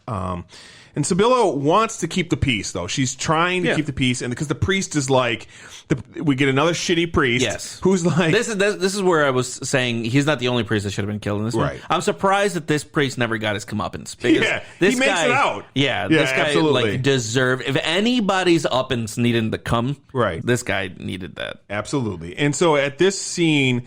this is when we get the paperwork and the wax. As he's dropping the seals, the wax drips on his hands. He has no reaction to it. Both the mother and the priest sees it, and they just kind of we're not going to talk about it, but we know about it. Both of them pretended not to see it. Yep, absolutely. And there's a scene between Guy and he goes to see Renaud, and he's like, "Hey, man, what's going down?" And he's like, well, things are going well for us here. We're on the right track. And he's like, but, Balin might be a problem. And he's like, you need to kill him. Yeah. He's a popular dude. If you don't kill him, he's going to be the person. He is going to be a problem to you. Right. Just kill him. Absolutely. So then... Balin goes home. We start to get tests. Yeah, Balin's going to go home, and we cut back over to the young king, and he's getting tested for leprosy. Yeah. We find out he is a full blown leper, and instead of his mom letting him come to age and just deal with leprosy, she just kills it. She freaks out. She really has like a rough moment where she's just like, soon he's going to start going through horrific shit. Yep. And wearing a mask and falling apart, and like what is my role in this? Yeah, Like, how much do I do? And so she just kills him. Yep. And then she is crowned king, and then basically gives the power to Guy. So this whole storyline, all director's cut. There was no kid in the original storyline. What? Yeah. It was just king dies, hands it to her. She hands the power right over to Guy. Interesting. Instead of there's a kid, he dies, or I kill him, and I can't deal with this, so I hand the power to Guy. It's just for no reason whatsoever. She hands the power over to Guy. Because he's just the guy. He's just the guy. Yeah. I fucking hate that version of it. But I would. It loses something. I'm glad that I know. Yeah. I'm glad we watched the director's cut. Yeah, there's more coming too. That's going to be that was director's cut. Sure. So at this point, after Guy gets the power, he goes to unlock Renaud because he's now in charge of everything. Yeah. So he's like, I need you to start a war for me. Yeah. That's what I do. So he goes, hey buddy, yep, do your thing. That's what I'm going to be doing. So, and he goes to do what he's supposed to do, and he goes to attack another caravan. Except for not only is it a caravan, it has Saladin's sister at that, and he kills Saladin's sister. Whew, that is rough. So, but yeah. So they go back to the courtroom of Jerusalem, and we get some Muslims show up, and they're messengers for Saladin, and he's like, "Hey man, he wants a couple things. Just wants simple things. Yeah, simple things. I just want my sister's body. He just wants earth and water. Earth and water, right? He's like, Saladin wants his sister's body returned to him.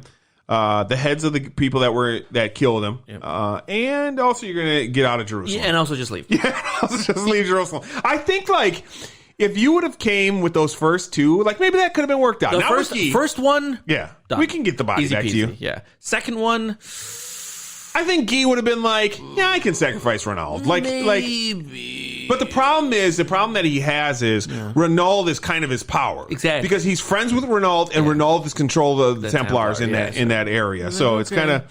Can I give you all of them but one? Right, exactly. But then he's just like, and also leave Jerusalem. He's like, no. We're not It's not going to happen. So he does give him an answer by stabbing him in the face. And he just, says we're going to war. And they start to break out to war.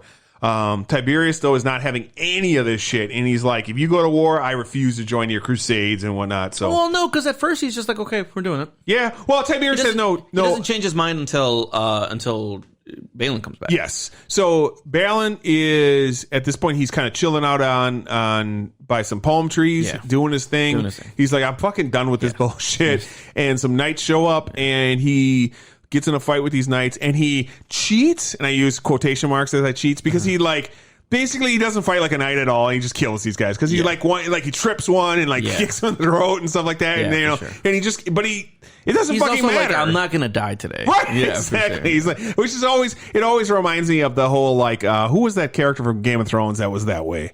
The mercenary, Bronn. Yeah, because he's just like, you don't fight with honor. He did. And for sure. Guy's dead. But also, who didn't fight with honor? Yeah. The 3 knights that showed up fully armed to kill an unarmed guy. That's what knights are allowed to do, bro. Not to another knight. Yeah, that's true. Actually, it's just like the mob, right? Yeah. We only kill mobsters, right? So we were just talking about that. I know exactly. That's pretty funny. So they have a war meeting. Basically, the king of Jerusalem, or the Guy, the leader of Jerusalem, and the other leaders of the knight houses. Like there's the different knight factions and whatnot are there. And he's like, look, we're going to go to war. Is anybody who's against going to war?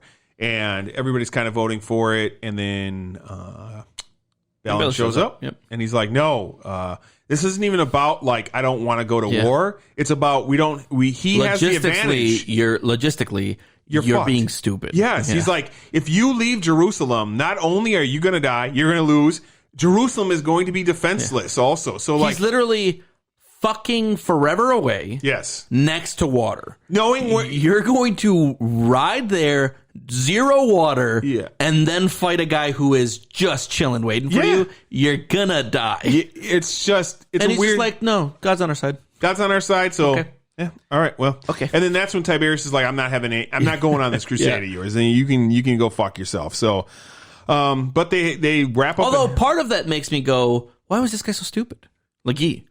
Like that seems like a solid reason not to do it. You know, like even if you don't like the guy, I mean, maybe like out of like stubborn fucking honor, he was just like, no, or stubborn pride. I mean, he's just gonna be like, no, fuck you. I'm gonna go show you that I can do it. But like that just seems tactically like, obviously don't do this. Yeah, bad general. I mean, you know, but this is like egregious. Yeah, because like you would think like at this point he should just be like, no, we're gonna do whatever we want to. We're gonna keep attacking caravans. You're no longer allowed to come. We're at war, but you're coming here to fight if you want to fight. You know, like it is weird that this happens.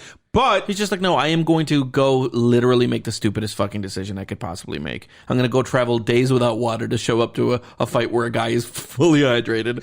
Like, so the funny thing about that, historically accurate. Really? Yes, this actually happened, and it happened just like it did in the movie. No way. Yep, they actually went to the war. It's the Battle of Hattin or something like. I don't remember the exact pronunciation. But the guy was actually like, exact same thing. The Christians and all that showed up, and Saladin killed the fuck out of everybody. Jesus they just fucking Christ. So you might think this might not be a smart idea, but people historically thought did stupid things and were so. That's wild. Yeah, and as Balin predicted, there's no water leads to fucked up nights in the Middle East and a devastating battle for the Christians. At Saladin's camp, they were literally dying on the way from fucking heat exhaustion, dehydration. Yes. And then they show up, and things do not go well for them in that valley. It looks like a slaughter. Yes, it is, and historically, exactly what happened. So, and unfortunately, the only one we care about is the night hospitaler, which is too bad too. Yeah, because that's the Obi-Wan. Yes. Yeah. Right. Of course. Yeah. He's definitely that character, and you're like, because this is a very Hero of a Thousand Faces story. Yeah. Yeah. Like 1-to-1. You know, they follow that that formula. And that's the character who you don't want to die. You know, like he's been like the old sage the whole time. Yep. And then when he dies, I'm just like, oh, that's too bad. Yeah. And in Saladin's camp, they have, the important people there, and he hands water to Guy, who hands it over to Renaud, and Renaud's like, no, I'll fucking drink it. I drink water for what it is. And they hand Saladin the execution sword, and he's like, no, fuck that. And he just cuts his throat with his own sword. He's like, I don't give a fuck. He's pretty pissed at that point. Yeah. And this is a fucking brutal death. And like, it's brutal. Yeah. But like again, this is another one of those characters who's just like, could you please kill me in the most brutal way possible? Because he killed his sister. Yes. And then in his camp, as his prisoner, insulted him. Yeah. So it's just like, he's literally begging to die. Yeah. And he's kind of like, I think it's one of those things where like, he's the leader of the Templars. I'll be honest, like what I think this was, if I look at it, is he's the leader of the Templars. So you're not going to kill me. You're going to ransom me, basically, is what. And they've even kind of like, I think they've like, that was the point of that ransom scene in the beginning of the movie. They kind of set up that's what like historically happened, and I think that's he thought he was above being murdered. Right? Because even earlier he kind of flexes like, when is my position ever going to not? And he's just like, that's always going to bring you really thought he was above the fucking absolutely. law. Yeah. And he gets not only does he get his throat slashed, they fucking hold his ass up so he can't do anything about it, and then gets his head cut off on top of that. So that's all added. Death. That's all added in this as well. So, really? You didn't get that? So he does get his throat cut, and then they just drag his ass away. But the whole head, that's all added to, which I fucking loved. I was just like, fuck that. Well, this is one of the issues that I'm going to bring up in a little bit. Sure. I felt like you needed that kind of conflict resolution as far as the main and who you are propped up to see as the main antagonists of this movie are Guy and Renaud. Yep. And so you need to have that antagonist kind of be resolved. Right. And one of my main problems with this movie, I'll get into in a little bit, was it touches on that. We'll definitely touch on that in a little bit. But so they're going to siege Jerusalem. So and then they just kind of leave all the bodies there, and they leave a bunch of heads on pikes, and Balin and Tiberius show up to see what happened, because they're like they haven't heard anything from the knights. There's no messengers or anything like that, and they get out there and everybody is fucking dead, and they just see all. And this is a bunch of this is added as well. Really? From the director's cut. Yeah, because now it's well, I mean, I was going to wonder like, Because this is where they explain what happened to Tiberius. Yep. 'Cause Tiberius is just like, hey, I'm outie. Yes, I'm not going to deal with this shit anymore. Not going back to Jerusalem. Like, look, dude, here's the deal. Let me break it down for you for real. Okay, and this is added as well because Tiberius just kind of ghosts in the original version. Really? And he's just like, I like this scene. Yeah, for sure. Because he kind of explains, he's like, dude, look it. Here's the thing. I'm leaving. You need to leave. Yeah. Take your men-at-arms. Come with me. Bring them with you. Because here's the deal. When we took this place last time, we killed every single fucking Muslim in this place. And that's what they're going to do to us, dude. Yeah. So, like, there's no way we can protect these people. They're all fucked anyways. So let's just fucking get out of here. And he's just like, no, man, I have my duty. Yeah. You know, like I was told, if the king is... Protect the king. If the king is gone, protect the people. Yeah. So and it's not only that he's like... I want to point this out. It's not only that he's like, this is tactically a bad thing. This is when he's broken at this point too, because he brings up, he's like, I used to think we fought for God. Like that was the whole point of this. Yeah, yeah. I now realize this is only about land and money, and God has nothing to do with this shit. And so it's a losing of his religion. At the very least now. Yeah. Because maybe when the king was there still, when the leper king was there, you could still make a case for the fact that this was kind of the kingdom of heaven in the sense that all worshipers were allowed and that there was some peace, intentional peace. Yeah, that was the goal. But now that Guy took over, it literally 100% is about just one dude trying to have as much fucking power as he can. Absolutely. And he kind of tells him, look, dude, you have 5 days to get ready for the siege. I said he's 5 days away from there. So at best, you have 5 days. Good luck, right? And he ghosts and Balin, but he heads back to Jerusalem and he's going to do his thing. And he gathers all the people together and he just kind of breaks down what the situation is. Like, look, dude, Muslims are coming and they're going to kill every single one of us, but we can fight and we can fight for each other, not for God, not for anything else, but for each person in this city. You know? And he does tell him there is some chance that we can hold him off long enough that he's got to give us. Doesn't he say that to his man at arms? I don't think he says that to the crowd. He says that to the man at arms. Yeah, I just do remember that there was a point where he said, "Listen, if we hold him off long enough, they will at the very least offer us terms." You know, just so actually, I don't even. It's not his man at arms says that to him, doesn't he? No, I thought he said that. Okay, either way, it's a discussion between the two of them. Yeah. But he's just like, look, man, we're gonna. He's like, think about this place. Yeah. And I think he specifically says, there's your monuments that were then buried by their monuments, which were then reburied by our monuments again. Like, this place is pointless. Yeah. It's all about the people in this place, and that's all that fucking matters. So. And this is where, like you pointed out earlier, he starts to set up the siege situations, and he gets his shit ready. And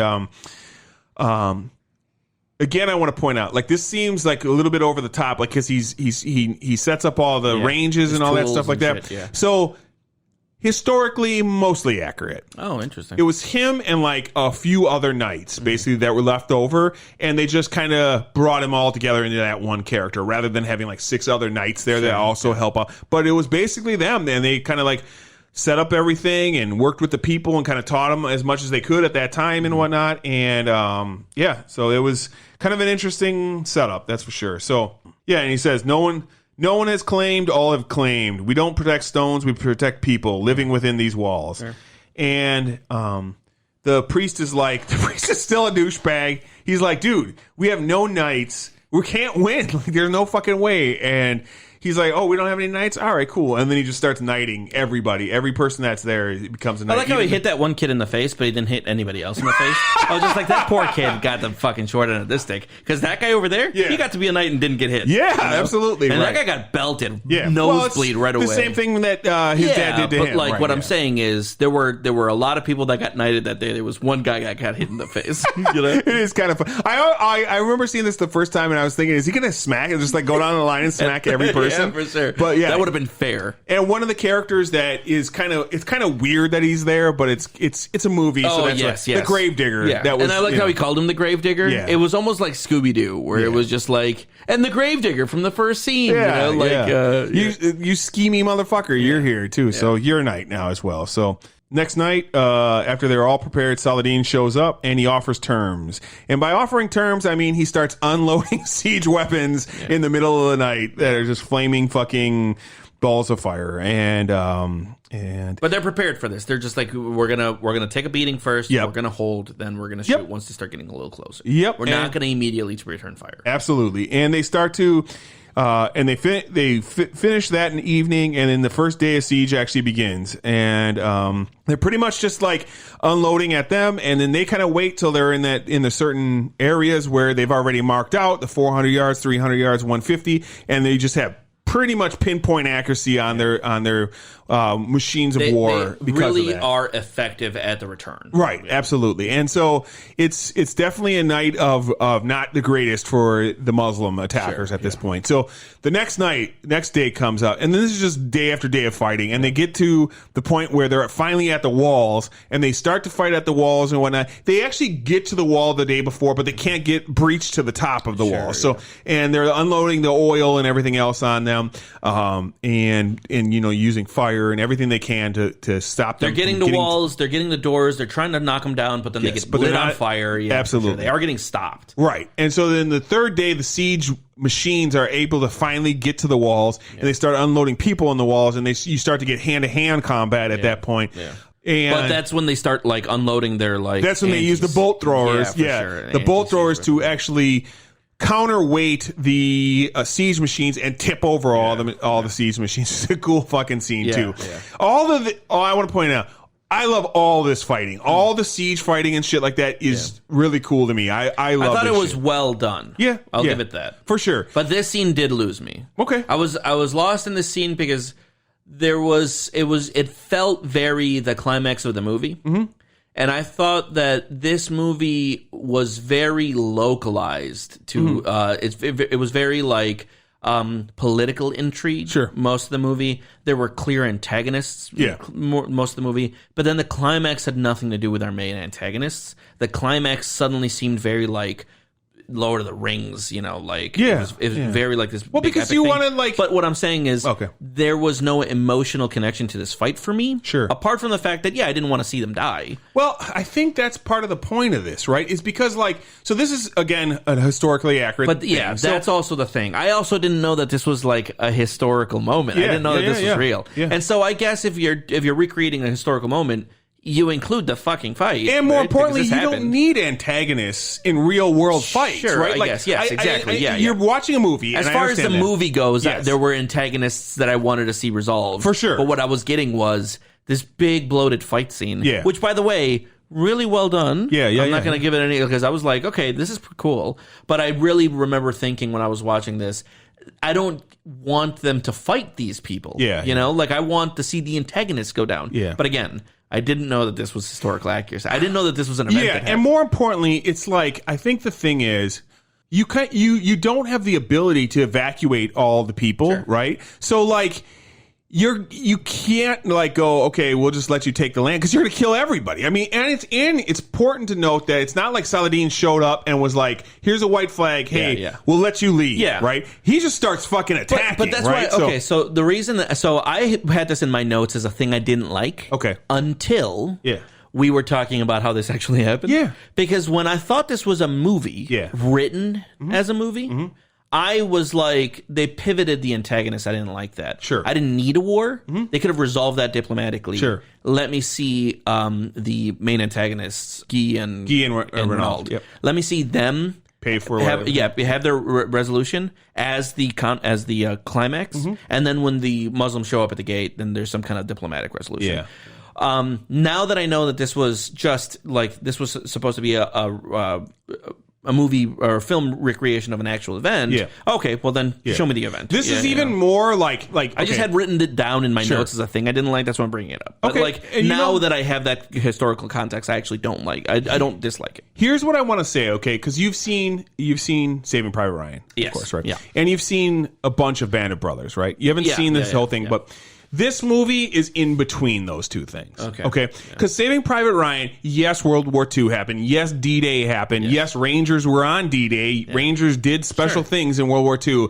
But there was no saving of a Private Ryan, right? For sure, Band of Brothers is almost literally exactly what happens to this group. It was written or it was made based on a book that was written. Stephen Ambrose, who wrote the book in correlation with the members of that unit, like real interviews. Yes, and shit exactly. Like that, This is in between those two things, right? It's not as fake as Saving Private Ryan. It's not as real as Band of Brothers. Okay, I'll get into more some of this stuff a little bit later. But so on the next day of siege, this is when it's a cool scene. I think again added for directors where they show like the Muslims burying all their people and stuff like that, and you kind of see Saladin kind of being like, this is more than I wanted to lose already, right? So I'm not trying to lose all these people, right? Exactly. And you see Orlando Bloom burn his bodies and whatnot because the priest, of course, the priest has a problem with it, but he's like, look, dude, we don't burn these people. We're dead in 3 days, so it's up to you. What do you want to do here? Honor these people and die, or continue living? So. And he doesn't even give him the choice. He's just like, we're burning these. Yeah, exactly. He's just like, God can forgive us later and whatnot. I think he even mentions that. So, then Saladin and Julian Bashir have a little bit of a conversation, and he's like, "Who is the leading this, defense?" And he's like, "Oh, it's that guy, whatnot." And he's like, "Oh, the guy you didn't kill." Yeah, right, exactly. He's kind of like, "Oh, maybe you should have killed that guy, and we would already have this over with." And he's kind of like, "Okay." They start to talk between the younger guy and those guys, and they're like, "Hey, I've heard that there's a problem with that part of the, we've noticed that there's we've been really digging into that part of the wall, and it looks like we're actually getting through. Yes. So let's just really fucking hammer everything that part to that wall, right? Exactly. And Orlando Bloom knows this is a problem as well, and they're trying to reinforce it as much as they can, but they're on the same page. So we know this wall is a problem, and they start next day hits. They start unloading all the siege engines, and eventually the wall just comes down. The wall does break. And they start to get into a hand-to-hand combat at that scene there. It really is just like the hot gates. Right, Everyone's going to come through there, and that's the only place they're going to defend. Yep, exactly. And so they try to... they break through as much as they can. And I did like that shot. Yeah. The aerial shot as it's going up, and it just looks like a fucking mess. But then as it's going up, the sun sets, and it's just... fucking dead bodies. Yeah. Like I thought that was well done. I thought it's a typical Ridley Scott thing. The guy is, in my opinion, a great director most of the time. Yeah. So, and he, you're right, because it's just it's great because you just have that single couple guys fighting, and then a few more guys fighting behind that, and then some guys shooting arrows, and as you see more and more of the combat when the Muslims trying. When the arrows were going by, I'm just like, dude, who are you shooting arrows at? Like you're Volley shooting fire, bro. Yeah, but what I'm saying is. Yeah. Chances are you're hitting your own guys, like you're really shooting into like a conflict area. You're trying to take out the guys behind the main line, the guys and whatnot. Just cool, like as the scene is panning up, as the camera's panning up, it's just tons of arrow fire. Yeah, absolutely, man. And a full day of just that breach fighting, and they still don't give in. And it's again a lot of people dying, and so the next day.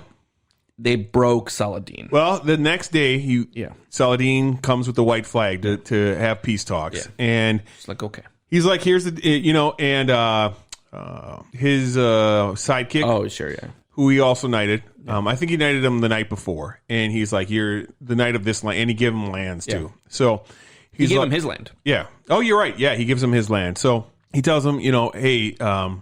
You can ask for a lot or whatever. Clearly here, we're doing well enough or whatever, but he doesn't know how well we're doing or not. And even though they're kind of starting to get in a more fucked position, obviously after 5 days of siege fighting. So goes out there and he kind of breaks it down, and he's like, hey, dude, you can keep on attacking us. We'll keep on fighting. You'll eventually take this city, but I guarantee you, your army will be broken here. And I promise you that if it starts to look like we're going down, I'll burn this place to the ground. Fucking whole city absolutely. Down, before I give it up, I will burn this city down. And Saladin's like, you're right. My army might be broken here. Because, literally, if you're going to come in here and kill every single person, fuck you, dude. Yeah, it's done. Sure, yeah. And Saladin's like, you know what? You're right. You might break my army, but I will kill every single person you have there. So, it's up to you or whatever. And he's kind of like, all right, so here's what I'll offer. Saladin offers, you give up the city, and I will give free travel to every single Christian We will Jew. Personally escort you to Christian lands. Yes, that you will not have any problems on the way out, and we'll make sure that you what happened to our caravans won't happen to you is pretty much what he kind of... Because he said that last time When we took this place, we killed every fucking person. Well, and he points out, he's like, look, dude, there's been a lot of liars and whatnot on both sides of this. And he's like, I'm not those men. I'm Salah ad-Din, exactly. and what I say is it. Yeah.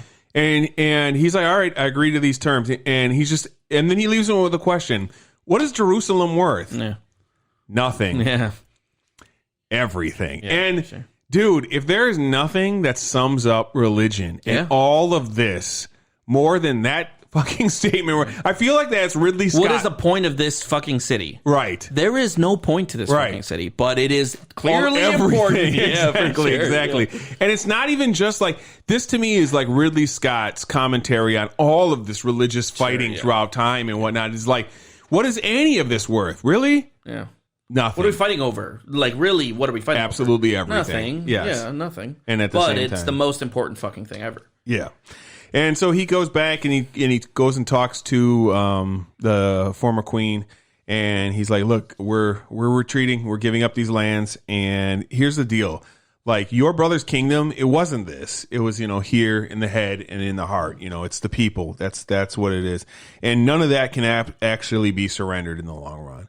And if you ever want to meet me again, meet me as a regular person, not as a queen, that's possible. Yeah.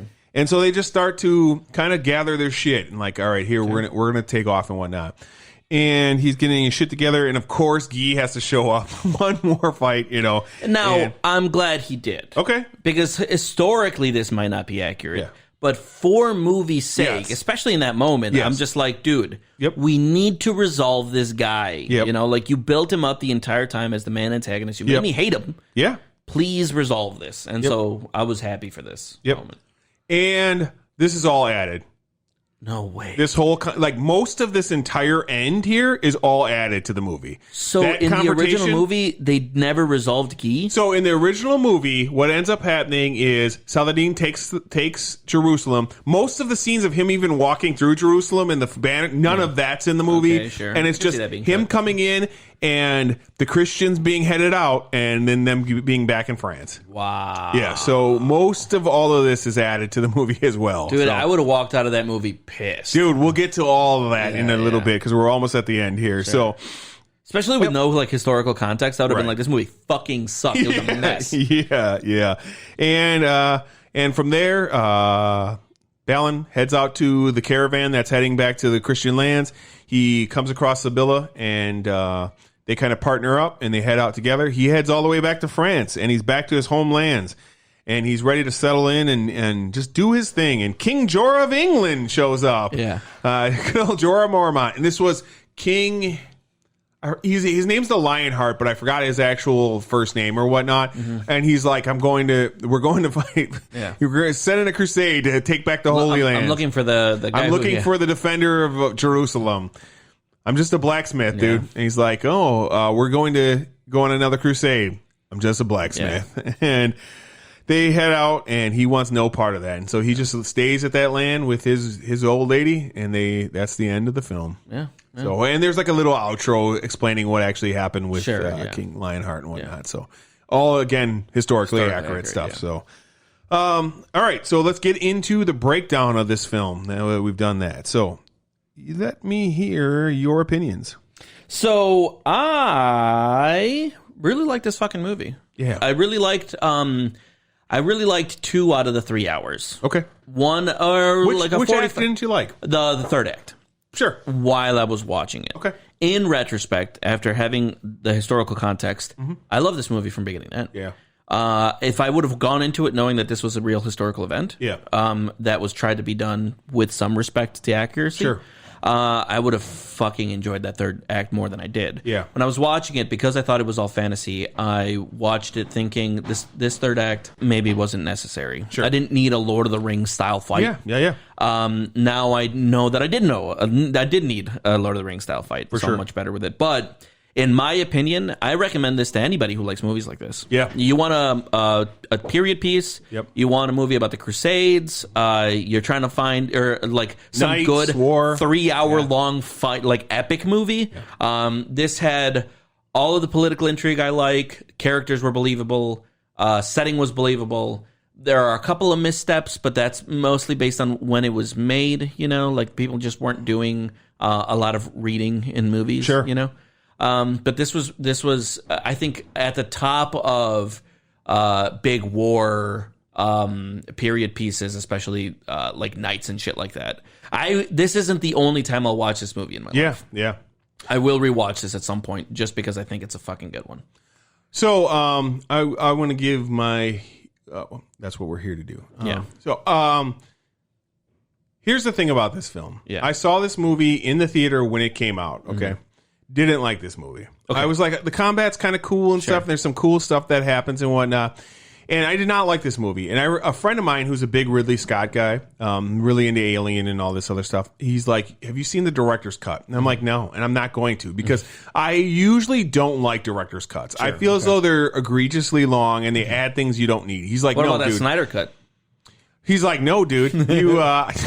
It's funny that you bring that up, but I usually don't like director's cuts. I feel as though they're egregiously long, and I refuse to watch this. I'm like, there's no way you're going to change anything for this to make me enjoy this movie. Okay, you're not making me like this.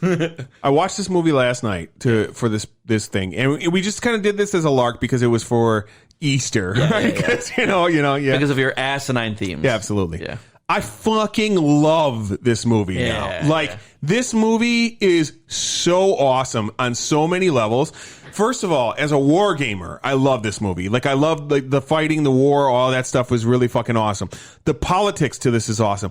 The eye for scenery, the music, everything about. I fucking love this movie now, and I'm so glad we watched this movie again, and I watched the director's cut this time. Yes, because my friend was absolutely right, and now I might take his advice on some more movies. Because he just bought some stock. There's so many like scenes that weren't part of the original movies that just make sense. Yeah. And now here's the thing: this movie, you describing the things that had been taken out of the movie, really paint a picture for a fucking mess of a theatrical experience. Yes.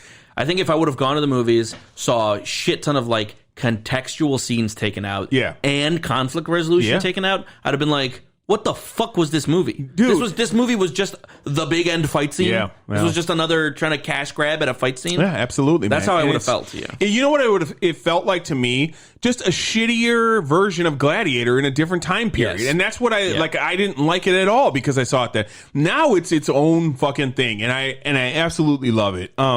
I want to talk about some of the criticism this movie got. Okay? Yes, please. Here's the thing. Tell me what this people movie made $50 million in America. Get the fuck The budget was $130 million. So this was a colossal bomb in America. A fucking colossal bomb. Worldwide, it made 165. Ugh, that's still abysmal, man. So together, it made like just over 200 and some. Okay. Sure, now here's the thing. He released a director's cut version of it later on. That made some millions too and whatnot. Okay. The problem this movie had is, and I remember this movie was not pitched as like some political, religious sort of like, kind of right. It was pitched as like a love story between Orlando Bloom and Eva Green. And like, that was the point of the film. Like that was what all the previews showed. That was like, it didn't show any of the stuff with like Liam Neeson coming to get him. That was such a barely it's a side story. Yeah, sure. Absolutely, man. And like in the end, they end up together, but that's so inconsequential to the actual film, for sure. Right? Yeah. So that was pretty. And Scott was pissed because he was like, "If you would have done my director's cut, this would have made money." And that was the thing. The theater was like, or the production company was like, "No one's going to want to see a 3-hour movie." When he just made Gladiator, and Gladiator was 3 hours. So it's like one of those weird things. So, but let me talk about some of the critiques that this movie got. Literally, here's a quote, okay? This is an Osama bin Laden version of history, okay? Yikes. Here's the thing. Somebody said that? Yes. Woof. It paints Christianity in a negative light. That was their whole, like, the reason this has a bad rating, in my opinion, on Rotten Tomatoes, and only on Rotten Tomatoes, I looked up a bunch, like Metacritic, perfectly fine. It's like a 7 out of 10 or something like that, okay? Sure. And that's for the original version. The director's cut's even higher. The complaints are Christians. And they misunderstand the film, in my opinion. The point of the film, the thing is, it's not saying Christians are bad. It's saying live the way Christ taught. It literally and you're says good. that. Right. They say the words. Yes. A lot of the Christians these days are doing things Christ would never do. Yes. And like that is not the picture that you get from the Crusades. Right. Or a lot of terrible points in Christendom like the Spanish Inquisition. Sure. There were a lot of moments in history where the Christian power, Christendom in general, greater Christendom, did some horrific shit. And even very recently, that stuff is still going on. And the point of the movie is saying there is a difference between somebody who tries to live by the morality taught in these books, regardless of which book you're talking about, and there's a wholly different thing in bad people doing bad things in the name of religion. Yes. And so this movie, that's what it's talking about. I thought it was done really well. I liked that they were like, no, these people are good. These people are bad, regardless of the gods that they follow. Right. And for somebody to say, oh, this is like painting Christianity in a bad light. Yeah. My dude, look up Christianity. Yeah. It has not always been pleasantry. Yeah. To this day, there's a lot of bad people doing bad things Dude, in the name of Christ. terrorist attacks and things of that nature. I mean, you don't even have to go that far. Right. Televangelists and the money hugger Christians that like tell you to sign over your fucking stimulus check. Absolutely. You know, like there's or bad the church people. will fall. Yeah, well, yeah, for sure. There's literally bad people. There were when the first stimulus check went out, that $1,200 stimulus check. There were televangelists saying, "Send in your stimulus check so that God can reward you." Yeah, like your entire stimulus check. Yeah, like these were people that were struggling. You know, yes. Like, there are bad people doing bad things in the name of religion to this day. Yeah, Christianity or otherwise. You know, like there are bad Muslims, there are bad Christians, there are bad people in every denomination. Yeah. And there are good people that follow the religions that they follow because of truly benevolent, truly moral, spiritual beliefs. And so, like, for anybody to be like, no, this movie was bad because it made it seem like Christians were bad. No, it didn't. It showed good Christians. It just made it seem like corrupt is going to corrupt, regardless of what it's called. Yeah. And you're right. And that's the point is it's like you are not processing this film correctly if you see this as a black and white, this is good, that's bad. That's how I feel. Like you are trying to make this something that it's not, and you're getting defensive, which is weird to me because if you are like Orlando Bloom or you are like the Night Hospitaller, how could you be offended by? Because the point is that they're not with Renault, they're not with Guy. Those people are abusing Christianity and whatnot. They are living Christ's teaching, being good to people, caring about their fellow man and whatnot. They're literally trying to live by the word. Yes. And not do bad things in the name of the word. It's really weird criticism. So it gives you protagonists that are examples of proper Christendom. Right. And you're angry that they painted Christendom in a bad way. Maybe you're one of those bad guys. Not only it's like it's like, to me, the Muslims are a second thought in this film. This has very little to do with Muslims. They were not the antagonists. Right. They are an outside force that has very little to do with the actual conflict between the Christians that are in the individual film. And in a historical context, this is fine. Dude. There was a different sect of monotheism that was trying to take back that Holy Land for their own reasons. Yeah. And they may have been good, they may have been bad. Yeah. That wasn't the point. Yeah. It wasn't saying Muslims good, Christians bad. It wasn't saying Christians good, Muslims bad. It was saying within religious and political power, there are people who abuse it, and there are people who believe it. Yeah. And that is the point, that is the context of this movie, which I thought it did really well. Absolutely. As far as how Hollywood makes movies, this, I felt like the subtext was earned and respectful. And here's the thing, too. You can't argue with history when it boils down. Historically speaking, when the Christians took over Jerusalem, they killed every Muslim that was there. When Saladin took over Jerusalem, he allowed free passage to the Christians that were there. Dude, there were Christians that would whip black slaves for Christian reasons, you know? Like, you can always bend Christianity to whatever the fuck you want it to say. And that's it's funny that you would either way. I'm not going to go too much more crazy into that part, but like, so I want to talk about the historical accuracies and a little bit and whatnot. Balin, real person. Godfrey, real person. Balin, however, was never a blacksmith. He was the son of Godfrey, legitimate son of Godfrey, not illegitimate or anything like that. So he was with his father in the Holy Lands the entire time. He would have been there the whole time. Godfrey, pretty accurate. He was supposed to be this like stand-up knight that lived correctly, and he, promoted peace and all this other type of shit, and whatnot.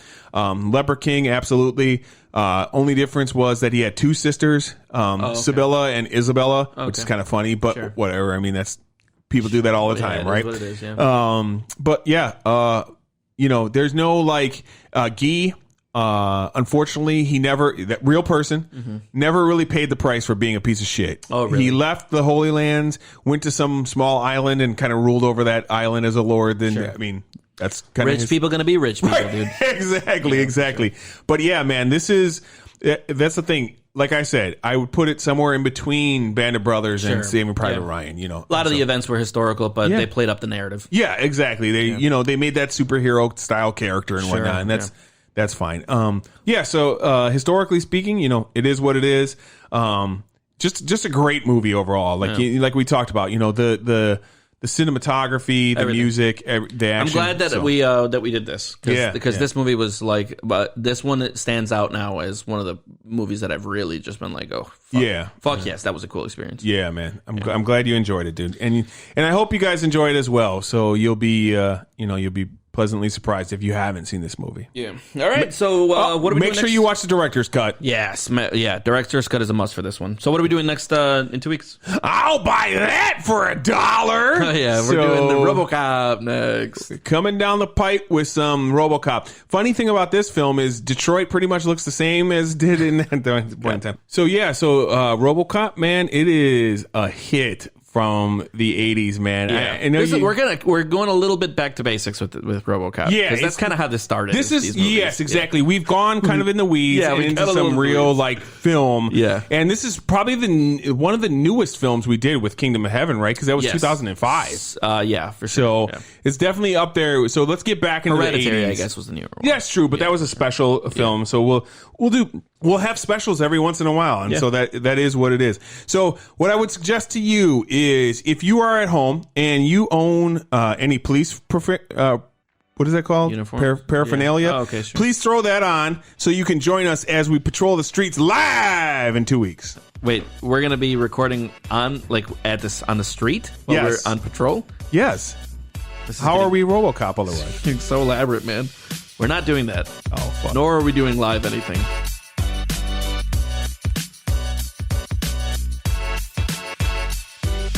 What is Jerusalem worth? Nothing. Everything.